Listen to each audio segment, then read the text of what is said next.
5000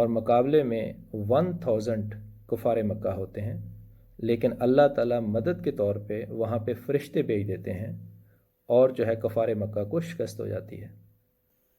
تو اس سینیریو میں جو ریوارڈ ہے وہ ایفرٹ سے زیادہ ہو جائے گا۔ تو اگر لائف میں آپ کے ساتھ بھی اگر ایسا ہو رہا ہو، یعنی ریوارڈ جو ہے وہ آپ کو ایفرٹ سے زیادہ مل رہا ہو، تو آپ اس کو رجسٹر کیا کریں اور اس کو انڈرسٹینڈ کیا کریں کہ یہ آپ پہ اللہ کا فضل ہو رہا ہے یا آپ کو کسی امتحان میں ڈالا جا رہا ہے۔ تھرڈ کیٹیگری کو میں میریکل کہہ رہا ہوں۔ اس کو کیسے آپ انڈرسٹینڈ کر سکتے ہیں کہ یہ بھی اللہ کی مدد ہے؟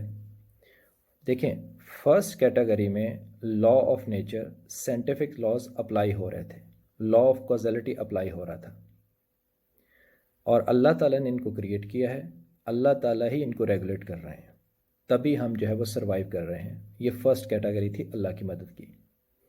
سیکنڈ کیٹیگری میں کیا تھا کہ لا آف نیچر اپلائی ہو رہے ہیں، سائنٹیفک لاز اپلائی ہو رہے ہیں، لیکن ایفرٹ کے نتیجے میں ریوارڈز کو زیادہ کر دیا جاتا ہے، یعنی ایفیکٹ کاز سے بڑا ہو جاتا ہے۔ سیکنڈ کیٹیگری یہ تھی۔ تھرڈ کیٹیگری میں کیا ہے، لا آف نیچر، سائنٹیفک لاز جو ہیں اس کو سسپینڈ کر دیا جاتا ہے، اور یہ بھی اللہ کی مدد ہے۔ اگزامپل کے طور پہ جب ابراہیم علیہ السلام کو آگ میں ڈالا گیا تو یہاں پہ سائنٹیفک لاز کو سسپینڈ کیا گیا، حالانکہ آگ کا کام تھا جلانا، لیکن یہ لا جو ہے سسپینڈ کیا گیا اور حضرت ابراہیم علیہ السلام کو کچھ بھی نہیں ہوا۔ اسی طرح سے جب حضرت ابراہیم علیہ السلام نے اسماعیل علیہ السلام کے گلے پہ چھری چلائی تو وہ اسماعیل علیہ السلام کے گلے پہ چھری نہیں چلی۔ تو سائنٹیفک لاز کو یہاں پہ سسپینڈ کیا گیا ہے، تو یہ بھی اللہ کی مدد ہوتی ہے۔ اور اس سے جو ہے جو اسپائنوزا جو ہے، جو کہ ڈچ فلاسفر تھے، اس کی فلاسفی بھی ریجیکٹ ہوتی ہے۔ انہوں نے یہ بات کہی تھی کہ گاڈ جو ہے وہ نیچر ہے، گاڈ ہی نیچر میں سرایت کر گیا ہے، یعنی یہ نیچر کے لاز جو ہیں یہی گاڈ کے لا ہیں، یہی خدا ہے۔ تو اگر یہ لا آف نیچر سسپینڈ ہو رہے ہیں تو اس کا مطلب یہ ہے کہ یہ خدا نہیں ہے، خدا ان کو ریگولیٹ کر رہا ہے، اس نے بنائے ہیں اور وہ اس کو ریگولیٹ کر رہا ہے۔ اور ہماری ڈیلی لائف میں بھی کئی دفعہ ایسا ہوتا ہے کہ کسی بچے پہ گاڑی گزر گئی یا کچھ اور ایسا معاملہ ہو گیا اور اس کی جان بچ گئی، حالانکہ کوئی پروبیبلٹی نہیں تھی اس کی جان بچنے کی۔ اگر وہ سائنٹیفک لاز اپلائی ہو جاتے تو وہ رزلٹ وہ نہیں نکلنے تھے، لیکن کئی دفعہ ایسا دیکھتے ہیں کہ جو ہے وہ میریکل ہوتے ہیں اور یہ سائنٹیفک لاز جو ہے وہ سسپینڈ ہو جاتے ہیں اور رزلٹ جو ہے وہ کچھ اور نکل رہے ہوتے ہیں، تو اس میں اللہ کی مدد آ جاتی ہے۔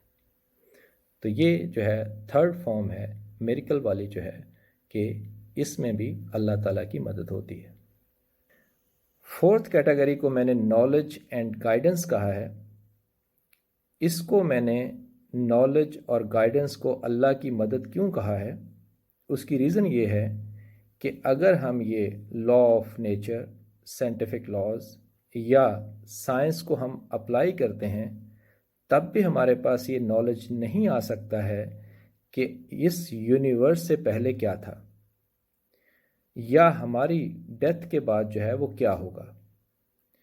تو یہ نالج جو ہے اللہ تعالیٰ نے اپنے رسولوں اور کتابیں نازل کرنے سے ہمیں فراہم کیا، جو کہ بہت بڑی اللہ تعالیٰ کی ہمارے لیے مدد ہے۔ اب جب ہمارے پاس نالج آ گیا کہ آفٹر ڈیتھ کیا ہوگا، تو ہمارا مین آبجیکٹیو یہ ہوگا کہ کس طرح سے ہم جو ہے وہ سکسیسفل ہو سکیں۔ تو اس کے لیے اللہ تعالیٰ نے جیسے پچھلی امتوں پہ کتابیں نازل فرمائی، رسول بھیجے، اس طرح سے اس امت کے لیے اللہ تعالیٰ نے آخری رسول محمد صلی اللہ علیہ وسلم بھیجے، اور قرآن جو ہے وہ آخری کتاب جو ہے وہ نازل فرمائی۔ تو اب قرآن اور رسول اللہ صلی اللہ علیہ وسلم کی سنت جو ہے وہ ہمارے لیے ایک گائیڈنس کا ذریعہ ہے۔ ان پہ عمل کر کے جو ہے ہم سکسیسفل ہو سکتے ہیں۔ تو اس طرح سے اللہ تعالیٰ کا نالج فراہم کرنا اور گائیڈنس فراہم کرنا، یہ انسانیت کے لیے اللہ تعالیٰ کی طرف سے بہت بڑی مدد ہے۔ Thank you for watching. Please subscribe to my channel.